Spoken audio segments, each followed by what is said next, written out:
नमस्कार दोस्तों। पिछले लेक्चर में हम लोगों ने देखा कि काई स्क्वायर टेस्ट क्या होता है। नॉन पैरामेट्रिक टेस्ट के अंतर्गत काई स्क्वायर टेस्ट में हम लोगों ने समझने का प्रयास किया कि काई स्क्वायर में जो नॉर्मल डिस्ट्रीब्यूशन है, इक्वल डिस्ट्रीब्यूशन है और इंडिपेंडेंट डिस्ट्रीब्यूशन की हाइपोथेसिस है, उसको कैसे आप जो है टेस्ट करते हैं, कैसे उसका परीक्षण करते हैं।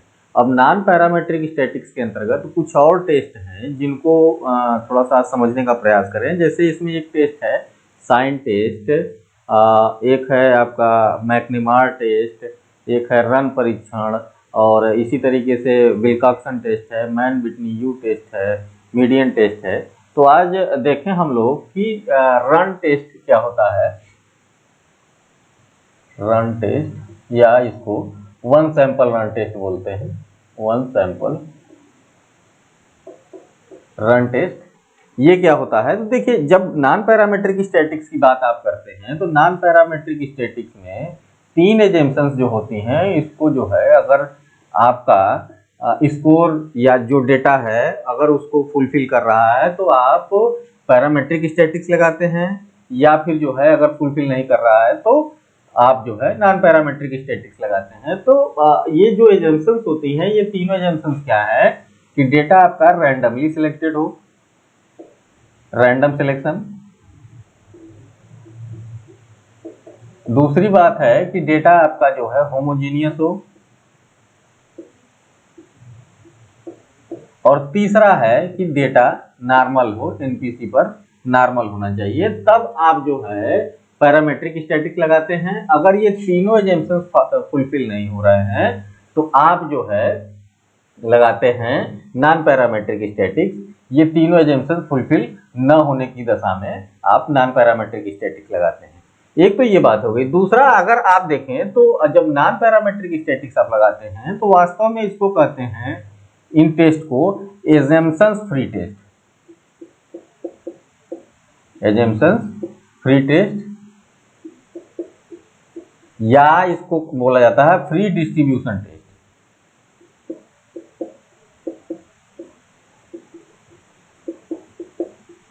ठीक है, ये जो है आपकी नॉन पैरामेट्रिक स्टैटिक्स के लिए होती हैं, क्योंकि ये आपके एजम्पशंस को फुलफिल नहीं कर रही हैं। अब देखें कि ये जो तीनों आपके एजम्पशंस हैं, रैंडम सिलेक्शन, होमोजेनिटी और नॉर्मलिटी, ठीक है, अगर इसको जो है देखिए एसपीएसएस से तो आप इसको निकाल लेते हैं, इसको लेवेंस टेस्ट से निकाल लेते हैं, इसको केएस टेस्ट से निकाल लेते हैं, हाँ। लेकिन जो है जो रैंडम सिलेक्शन है ये बता पाना बड़ा मुश्किल रहता है एक रिसर्चर के लिए कि जो है हमने डेटा रैंडमली सिलेक्ट किया है तो उसके क्या प्रूफ है, कैसे मैंने किया हुआ है, वो पता नहीं चल पाता। होमोजेनिटी टेस्ट तो आप 11 टेस्ट से कर लेते हैं कि डेटा जो है आपका होमोजीनियस आ रहा है तो 0.05 पे एक्सेप्ट हो रही है, रिजेक्ट हो रही है आपकी हाइपोथेसिस, तो उसके आधार पे आप डेटा बता देते हैं कि होमोजीनियस है या हेट्रोजीनियस है। नॉर्मलिटी भी आप जो है केस टेस्ट से चेक कर लेते हैं, लेकिन रैंडमली जो सिलेक्शन है ये नहीं बताता है जो है आपका टेस्ट एजम्पशंस को। तो ऐसी स्थिति में ये देखिए वन सैंपल रन टेस्ट के माध्यम से आप ये चेक करते हैं कि डेटा आपके रैंडमली सिलेक्टेड हैं या नहीं। ठीक है, ये जो है वन सैंपल टेस्ट के माध्यम से जो आपके डेटा है यादृच्छिक रूप से चयनित है या नहीं ये बताता है। ठीक है, रैंडम सिलेक्शन में देखिए डेटा आपके जो है हमेशा जो डेटा होता है वो आपका एक उसमें जो है कोई निश्चित जो है असेंडिंग या डिसेंडिंग ऑर्डर नहीं होता है। ठीक है, मान लीजिए जैसे 2 है, 5 है, 7 है, हाँ, इसके बाद जो है 3 आ गया, 4 आ गया, ये नंबर ऑफ स्कोर्स हैं। तो एक जो है स्कोर्स जो मिलते हैं उसमें कोई असेंडिंग या डिसेंडिंग ऑर्डर नहीं रहता है। कोई भी जो है एक बच्चा कोई 2 नंबर पा रहा है, कोई 5 नंबर पा रहा है, कोई 7 पा रहा है, कोई 3 पा रहा है, कोई 4 पा रहा है।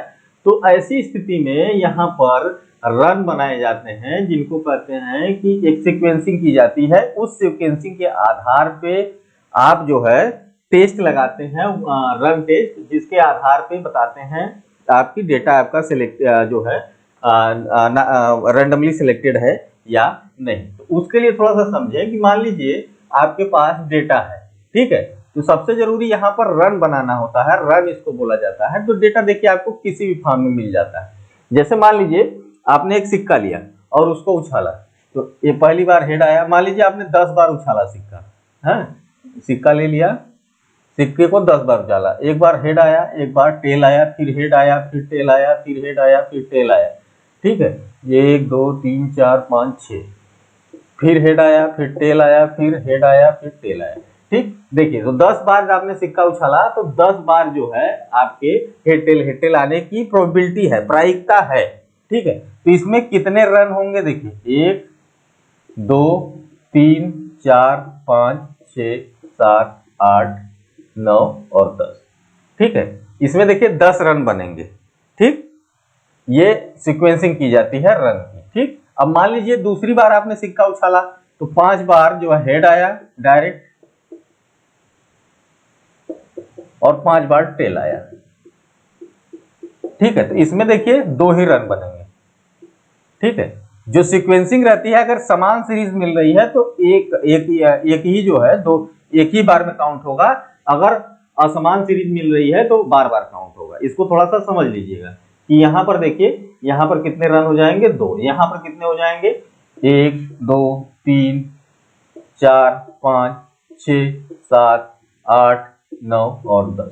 ठीक, यहां पर 10 रन बनेंगे क्योंकि ये जो है इवन आड इवन आड इवन आड करके है।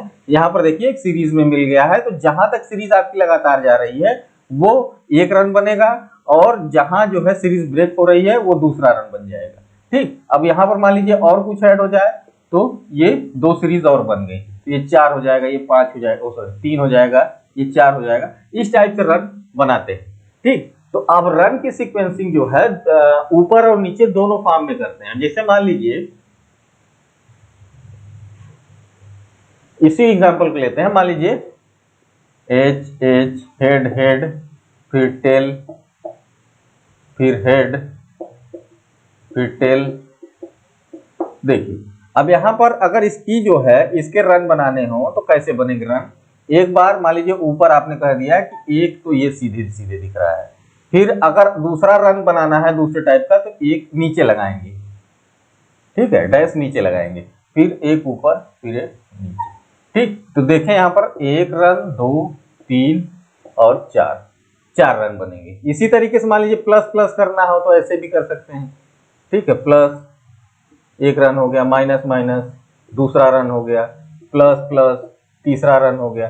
तो जैसे आपको सीक्वेंसिंग करनी है वैसे ऊपर नीचे आप कर सकते हैं। अब मान लीजिए एक और एग्जांपल लीजिए, अब डेटा एक्चुअल डेटा का लीजिए कि मान लीजिए आपको कुछ डेटा मिले। ठीक है, डेटा मान लीजिए मिले 2 5 7 4 2 1, फिर 10 11 9 6 4। ठीक है, ये डेटा मिले। अब इसमें आपको जो है रन बनाने हैं, तो रन कैसे बनेंगे इसमें। अब देखिए एसेंडिंग आर्डर जहां जहां जा रहा है उसको 1 रन मान लीजिए, और डिसेंडिंग आर्डर जहां से हो जा रहा है उसको दूसरा रन मान लीजिए। अब जैसे देखिए यहाँ पर 2 5 7 ये बढ़ रहा है तो 1 रन ये हो गया। ठीक है, अब यहाँ पर देखें इसके बाद तो ये यहाँ से घट रहा है 4 2 1, तो ये दूसरा रन हो गया। ठीक है, फिर देखिए यहाँ पर बढ़ रहा है 10 11 9, ये हो गया तीसरा रन। यहाँ पर देखिए घट रहा है तो ये हो गया चौथा रन, तो यहाँ पर 4 रन बनेंगे। ठीक है, असेंडिंग डिसेंडिंग ऑर्डर में आप जो स्कोर है उसको देखते रहिए, स्कोर के आधार पे असेंडिंग डिसेंडिंग ऑर्डर में रन बनाते रहिए। एक बार आप कोई भी सीरीज ले सकते हैं डैश लगाने की, चाहे ऊपर लगाइए चाहे नीचे लगाइए, लेकिन जिस प्रकार का जो है मान लीजिए इसको डिसेंडिंग ऑर्डर में इसको नीचे लगा रहे हैं तो हर जगह नीचे लगाएंगे, इसको असेंडिंग ऑर्डर के ऊपर लगा रहे हैं तो हर जगह ऊपर लगाएंगे। ठीक, तो इस प्रकार से जो है रन बनाए जाते हैं। अब रन तो आपके बन गए। ठीक है, अब इस रन की टेस्टिंग की जाती है। रन की टेस्टिंग के लिए जेड स्कोर निकाला जाता है। अगर जेड की वैल्यू आपकी 0.05 पे 1.96 के ऊपर आ रही है तो रन टेस्ट आप बताएगा कि डेटा रैंडमली सिलेक्टेड नहीं, सिलेक्टेड नहीं, नॉट रैंडमली सिलेक्टेड। ठीक है, अगर 0.05 पे 1.96 के ऊपर वैल्यू आ रही है तब, ठीक है, ऊपर आ रही है तब। अगर 1.96 के नीचे आ रही है तो कहेंगे डेटा रैंडमली सिलेक्टेड है। अब जेड का फार्मूला यहां पर क्या होता है इसको देख लीजिए, जेड का फार्मूला होता है Z equal to R, R पर रन माइनस n+2। n क्या है आपका? टोटल नंबर ऑफ जो डेटा है, जो टोटल नंबर ऑफ आपके जो है स्टूडेंट्स हैं उन वो, और इसके बाद अंडर रूट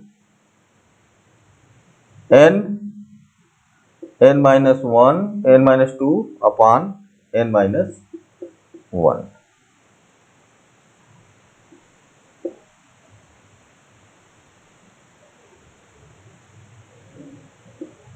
ठीक है, ये फार्मूला होता है। अब देखें, मान लीजिए कोई एग्जांपल ले लीजिए, सिंपल सा कोई एग्जांपल ले लीजिए। मान लीजिए आपके पास ये रन है 15 18 68 15 18 68 25 14 27 25 14 27,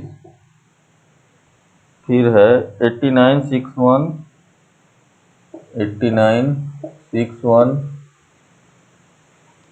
4944 14944, फिर है 12 26 31 12 26 31, फिर है 23 और 17। ठीक है, ये आपके पास रन है। अब इस रन के आधार पे आपको बताना है कि ये डेटा क्या रैंडमली सिलेक्टेड है या नहीं सिलेक्टेड है। तो यहां पर सबसे पहले आप क्या करेंगे? रन बनाएंगे। अब रन बनाने के लिए मान लीजिए यहां पर बढ़ता हुआ क्रम है, तो इसको मान लीजिए एक रन। यहां पर देखिए फिर 6 8 2 5 और ये 14, ये घटता हुआ क्रम है, ये दूसरा रन हो गया। ठीक है, इसी तरीके से यहां देखिए 14 27, ये दोनों बढ़ रहे हैं, तो ये तीसरा रन हो गया। ठीक है, इसी तरीके से यहां पर देखिए तो ये घटता क्रम 89 61 14 9 यहां तक गया है, ये हो गया आपका चौथा रन। ठीक, इसी तरीके से फिर आगे बढ़ेंगे। यहां देखिए ये बढ़ता हुआ क्रम है। ठीक है, 9 और 44, फिर यहां पर देखें तो 12 और 26 और 31। ठीक, ये तीनों बढ़ते हुए क्रम में। ठीक, फिर इसके बाद लास्ट वाला है ये घटते क्रम में। ठीक, तो इस तरीके से रन आप बना लेंगे। ठीक, अब यहां पर देखिए कितने रन बन रहा है? 1 2 3 4 5 6 7 और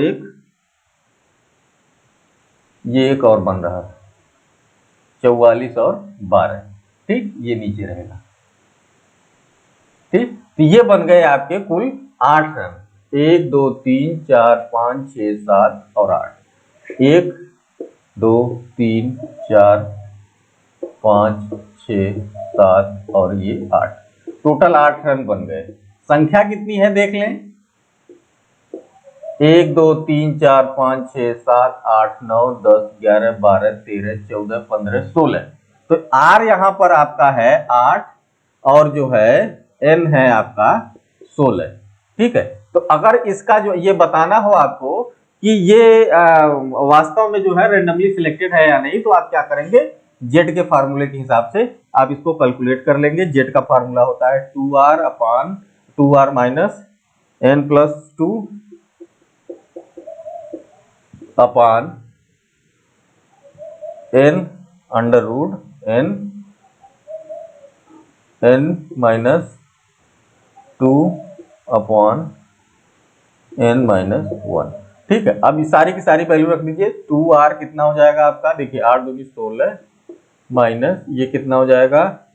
16 ऑलरेडी है, ये n, तो ये 16 और 2 हो जाएगा आपका 18 बटे n कितना है?